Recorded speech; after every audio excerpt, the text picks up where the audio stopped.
Today, I want to talk about some more XRP news and how it'll impact the price, or how it can impact price at least. I was intending on just running through some news articles about XRP and its use and involvement in Japan, but I came across too much other information that I wanted to connect, so I'm going to expand this a little bit. Here we have some breaking news that the SBI CEO says that every bank in Japan will use XRP by 2025. So, unfortunately, this article is from 2022, but I still want to highlight it because Japan has been really making a lot of moves with Ripple and XRP, and we'll expand upon that here. But uh, it's another example of you have to be careful with what people post on Twitter X, and just make sure that you check into it. But I believe that it's still important because the comments are very positive in here. The use of X Rapid, which it doesn't exist anymore, it's part of RippleNet. And XRP is widespread, and the number of companies participating in RippleNet is increasing substantially. Therefore, in such a meaning, it seems that the use of their technology will gradually become used in the form of XRP in the international money transfer field. I have said before that I think that XRP will be more on the wholesale, central bank, uh, derivatives end of things, and that XLM might be more on the retail side, like what we will interact with more. But I do believe that there will be a certain amount of crossover as well. And I will link to that video. It was about how XLM and XRP were both going through their own rebrands at the exact same time, and all of the ties in between those two. And I think it's really interesting, especially with all of the XRP updates and the XLM updates now. So here's the like real new news, right? Um, Ripple has partnered up with Trenglo and SBI Remit, and has created a new joint venture, SBI Ripple Asia. The primary focus of this is to introduce XRP enabled remittance solutions to the Philippines, Vietnam, and Indonesia. So I have talked about this a little bit, but just with everything else that I'm seeing now, especially with the SEC lawsuit and the impending government shutdown, there might be a settlement with that case, which then XRP could be completely out of a lawsuit, even though XRP uh, as an asset right now is not a security. It still is somewhat tied up, and it just makes it harder for Ripple to make widespread adoption moves until everything is good. So here we have another interesting piece of news that Japan's SBI adds a cryptocurrency lending service to XRP. Now, it's not only XRP, but it is really interesting because what they are trying to find are um, people or institutions to essentially loan them a certain amount of XRP and other assets to use that for operations, and you'll get a fee off of that, and it's only 0.1% per year right now.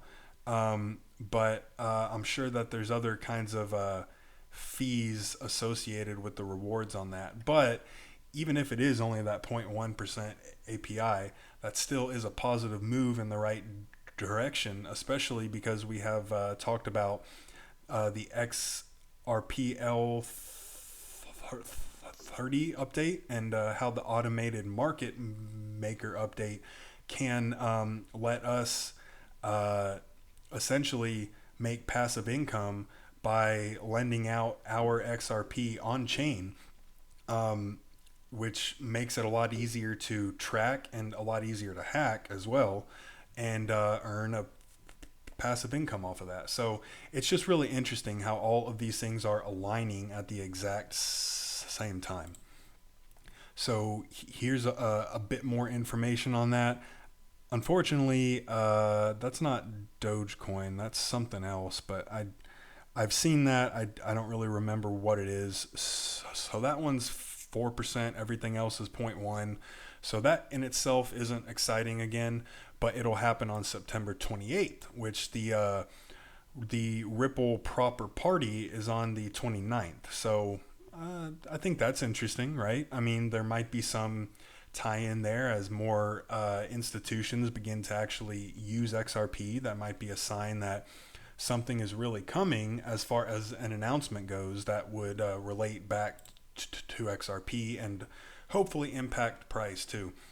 So if you check out this article here, it's talking about the exact same thing. It just has a little bit more of the original information in it. So they're essentially just recruiting people to offer up tokens to use as a part of their own operations. Oh, that coin, I didn't know it was DAI, and that is a pegged coin. It's a stable coin, which makes sense as to why it would be a little bit higher of a percentage, I guess. But it also has XLM in there too, which again, XRP and XLM are essentially involved in the exact same things, just in a different niche of those value transfer applications, right?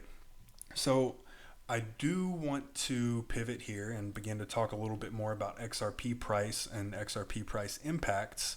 And I have a lot of things to review and introduce here. So if you look over the last week, actually yesterday and this morning, XRP was down to about 49.4 cents. I mean, honestly, I don't care what it is at right now. Even if it would go down, I might even decide to pick up a little bit more. I already have in my opinion, a very respectable amount of XRP. I have an even more respectable amount of XLM as well, but I probably have about 90% of that in an IRA at this point in time.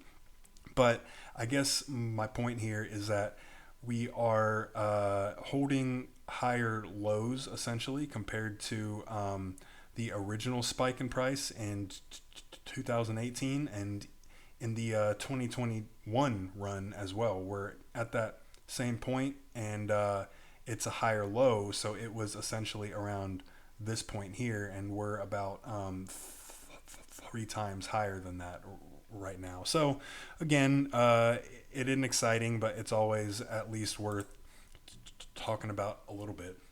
So because we were talking about the crypto lending thing that SBI is doing now, and in a previous video of mine that I will link below as well, we talked about the XRPL 30 update and how that introduces automated market makers, which you are providing liquidity for trades, and then you earn a percentage off of that. So Krippenreiter has a really good thread here that explains the XRPL AMM and how it would work. So the whole thing is that you can do it on chain. So what it'll probably look like is we will be able to work with a decentralized exchange and put our XRPL in there. There might be more straightforward options, because I don't really want to put my XRP in any exchange, in all honesty, unless everything is very convincing on the exchange side and then on the regulatory clarity side as well. But it does a really good job of explaining the impact and how it works. So I would highly suggest to go review that, as well as the video that I made about a week ago. So this is another example of why I think that it's really interesting that all of these things are happening with XRP and even XLM at the same time. And it's only 23 seconds and it's not very interesting, honestly. But this is from a CBDC conference, and they are directly talking about XRP, and they invited Ripple there because they're already admitting and acknowledging that Ripple has made a lot of headway into the central bank and large financial institution category as far as cross-border trade goes, which the more XRP that these huge institutions hold, which will be a lot compared to us, the XRP is actually available, which then drives the XRP price up, and I'll wrap everything up with that as well. But it's another reminder that XRP has been positioned very well with all of their connections and the technology itself too. Again, let's talk about a little bit of the partnerships as well. There are a lot of indirect partnerships as well. So Ripple acquires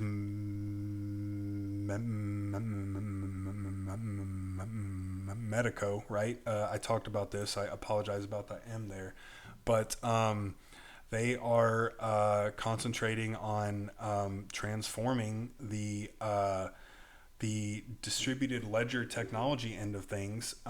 In, I guess that's technically not China, right? It is actually Hong Kong still, but it is another connection again to some kind of a large scale financial institution. And then GFT goes and partners with the Bank of International Settlements, and they also announce that Ripple is on a 2023 interoperability extension task force, which is XRP as well. So they have been invited to many things.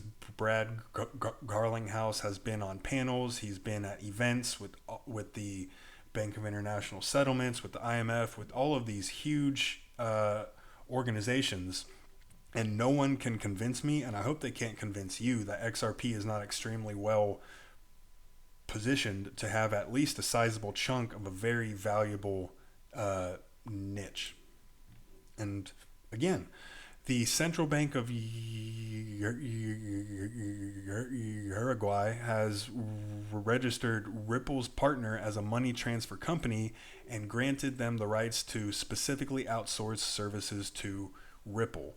What do you think Ripple will use as a contractor in order to transfer value? So it's in Spanish. I don't really speak enough to be able to actually read off of this. I only speak enough to ask a bunch of really easy things and hope to not end up in the wrong spot.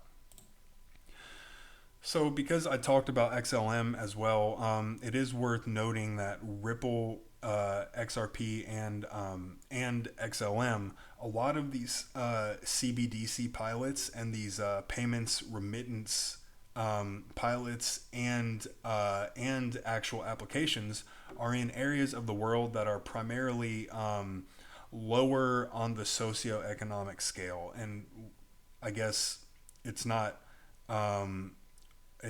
too harsh to say that they're poor and very highly populated areas. So it is really interesting because when these people don't have a lot of money right now and they can get access to more money more easily, they'll probably be more willing to go along with something like a CBDC that would have more control as well. They want all of the money, all of the people, and all of the nations on one system, which is on a blockchain or something like a blockchain if it's HBAR or if it's DAG or something like that. So I did mention this earlier, and I think it's really interesting just with the proper party on the 29th, the impending government shutdown here, which I don't think it'll actually shut down. If it does, it'll be for a few hours. They'll both compromise, which means the right will appease the opposite side, and will continue to just print a lot of imaginary cash. But it is really interesting because with the impending shutdown, there is an implication for the Ripple XRP SEC lawsuit as well. And I thought I had this here, but let's just open it up now because I didn't have it open. So there's rumors, which again, a lot of these crypto news sites just turn a tweet into an article, and then it pops up and it has a lot of attention, which is a shame. But the Ripple versus SEC settlement could happen within 7 days before the proper party, which would have been over the weekend, right? Obviously hasn't gotten announced yet. There's been some really interesting comments made by the SEC as well, that they really don't care about courts and case law, which is absolutely astounding because it actually is law at that point. But yeah, that's not important right now, I guess. But essentially it is saying that if the government shuts down, and I had a better tweet, but I was including that in an ETHgate video and tying that to XRP and XLM too, that I'll probably put out tomorrow. But this guy was explaining how the shutdown essentially halts all quote unquote non-essential work, and that it could mean that the XRP lawsuit could essentially just dissolve. I highly doubt that will happen. I think they're far too invested in it, but because I believe that XRP and the whole ETHgate thing has been so carefully orchestrated over time, I am inclined to think that the whole ETHgate thing and XRP, I think that it was some kind of a cover-up one way or another. It's really interesting to see each end of that, and I will explore that tomorrow, I think, as well. But yeah, all this is here is, it's a rumor, and there's been some hints by David Schwartz, I think, that something big could happen, and it could either be a IPO announcement, a lawsuit settlement announcement, or one other thing. But essentially, again, we won't know until it happens. But while we're on the SEC note, and while I'm just on a roll here, the regulatory clarity aspect of this ties very closely to the SBI things and to the passive income and the more general international adoption of XRP. The more regulatory clarity that we get, the more value that XRP will have, because people out there want to use this. I think we're still just being held back a little bit for whatever reason. Might be a little bit conspiratorial at this point, but that's just how it is.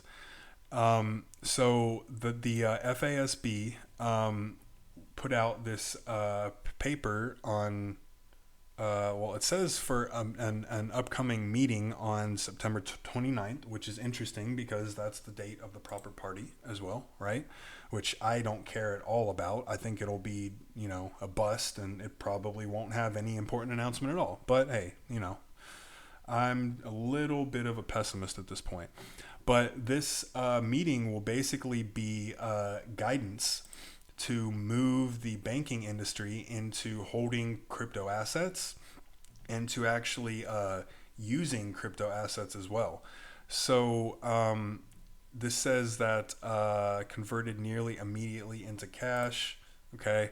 But the transition in the year of application adjusts the beginning of the annual period retained earnings for transition to fair value. That'll just equate to what we need for crypto holdings and things like that.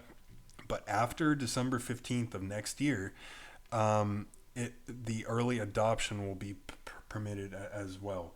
So it is about cryptocurrency disclosures for financial institutions and the accounting practices as well. So they're basically expecting large financial institutions to hold crypto. And what do you think they'll hold it for? Because they're actually going to be needing it in order to transact. So I thought that was interesting, at least. So if you're interested, I haven't checked out a lot of his things, but he does make some really interesting, more deep dive videos as well. This one is about the price of XRP. The more holders there are of XRP and the less that are actually out there to transact with, then the price increases. And that's not really anything outstanding, right? It's basically just a supply and demand curve. But with the probably massive amounts of XRP that get held by these institutions, I'm really interested to see what the price of XRP could actually hit. And I'll allude to another Twitter rumor at the end of this as well. But while we're talking about banks and large institutions, let's just roll out Ripple and BlackRock again. Robert Mitchnick serves as the head of digital assets for BlackRock. He was previously in charge of strategy and product marketing for Ripple and XRP. He is sure that they secretly own XRP. There's been some things out there that have allegedly incorrectly hinted at that, but I have some content organized to put together some more hypothetical things on that as well, probably this week. So again, we're just making more and more connections here, right? And while we're talking about large financial institutions, the Bitwise investment fund now holds about 3.3% of its fund in XRP. And as this gets more and more common, and we get more and more large institutional money in XRP and crypto in general overall, that'll just increase the entire crypto market, and it'll really drive the mass adoption and then the regulatory clarity as well, even though I think it's a regulatory clarity before mass adoption thing. But if these Bitcoin ETFs find approval soon, then we could get an acceleration in the regulatory clarity end of things. This is an interesting video. I don't know if I want to play it because it's not really coherent in my opinion, but this guy is basically saying, and I'm tying this back in with central banks and XRP, that it will be a gold-backed system, but the central banks will lie and say that it's not, and then use Ripple and XRP. I think that could certainly be how it works. I think that the Brics organization, I think it will be held up with either gold or silver or some combination of commodities and assets, because otherwise then it is just another fiat system, and that wouldn't really hurt the power of the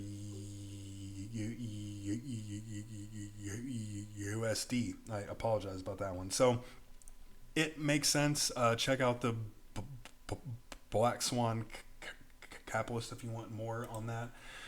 But yeah, here's these the large banks and everything will need XRP at a very high price.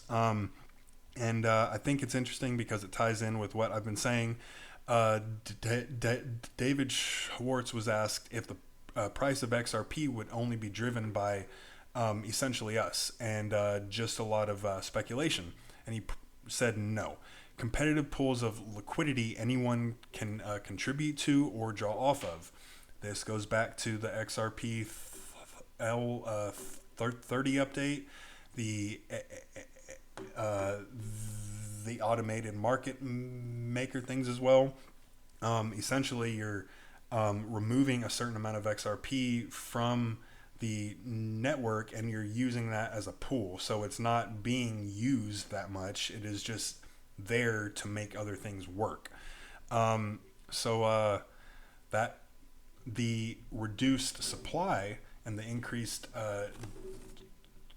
demand will increase the price much more substantially than just a bunch of speculation. So yeah, again, here's that supply and demand curve. That's just economics. So here's the XRP price rumor, right? This is probably just a bunch of crap in order to get some kind of engagement. But I believe that the Bank of America or the Wells Fargo woman about a month or two ago said that XRP could hit like hundreds by the end of 2023.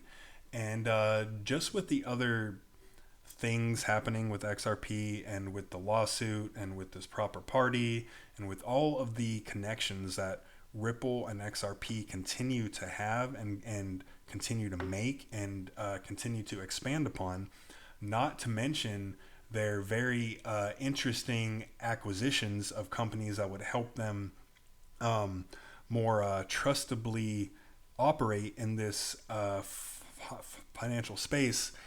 I don't think it'll happen by the end of September, which is just a week, but XRP $50. I mean, we went from what, like 18 cents all the way up to $3.84 in the past. And if all of these things happen in a relatively quick progression where you have regulatory clarity, you have Bitcoin ETF cash coming into crypto, you have people adopting and using XRP, you have these automated market makers on XRP, everything just kind of combines to really drive up the value of XRP. So I would be very, very happy if it hit 50 XRP because, well, I could accomplish a whole lot in life at that point. So that's all today. I know it was long, but I had a lot of connections that I wanted to tie together, and I hope you enjoyed it.